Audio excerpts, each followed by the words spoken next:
ကိုချက်စကယ်လီကနေကြိုဆိုပါတယ်အခုပုံမှန်မြင်တွေ့ရတော့ဝက်ကုတ်တာခင်ဖြစ်ပါတယ်ပါဝင်ပစ္စည်းတွေကတော့ရတာနေထားတဲ့ဝက်ကုတ်တာကြက်သွန်ခွင်ခရမ်းကျင်သီးခွင်ဇူကီနီ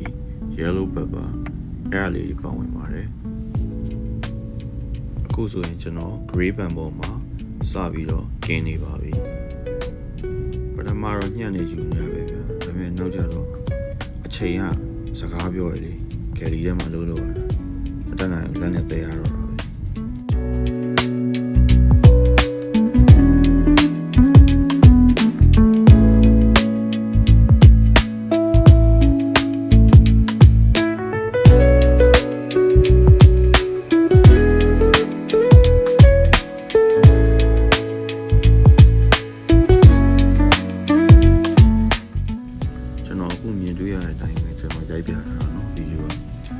စိုက်ပိုင်စိုက်လှန်လိုက်တဲ့ပုံကိုကျွန်တော်မရိုက်လိုက်အောင်ဘာဖြစ်လို့လဲဆိုတော့တစ်ဖက်ကလည်းဗီဒီယိုကလည်းရိုက်နေတစ်ဖက်ကလည်းအလုံးလုံးနေ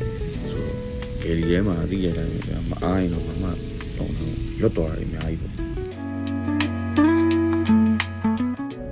ဒါကတော့ garnishing ပိုင်းပေါ့ကျွန်တော်တက်တဲ့ဟာနဲ့ကျွန်တော်သိရတာနဲ့ပဲလုပ်လိုက်တာပြီးတော့နောက်ကျွန်တော်မှရှိတဲ့ပစ္စည်းနဲ့ပဲကျွန်တော်လုပ်လိုက်တာပေါ့နော်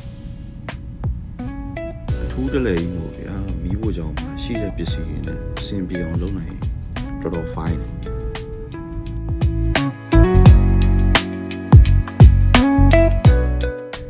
ဒါကတော့ topping မှာကျွန်တော် barbecue sauce နဲ့ထပ်တင်ပေးလိုက်တာဖြစ်ပါတယ်နောက်ဆုံးတော့စားခြင်းစပွဲဖြစ်နေတဲ့ဘောကုတ်သားကင်းလေးရပြီပေါ့ဗျာ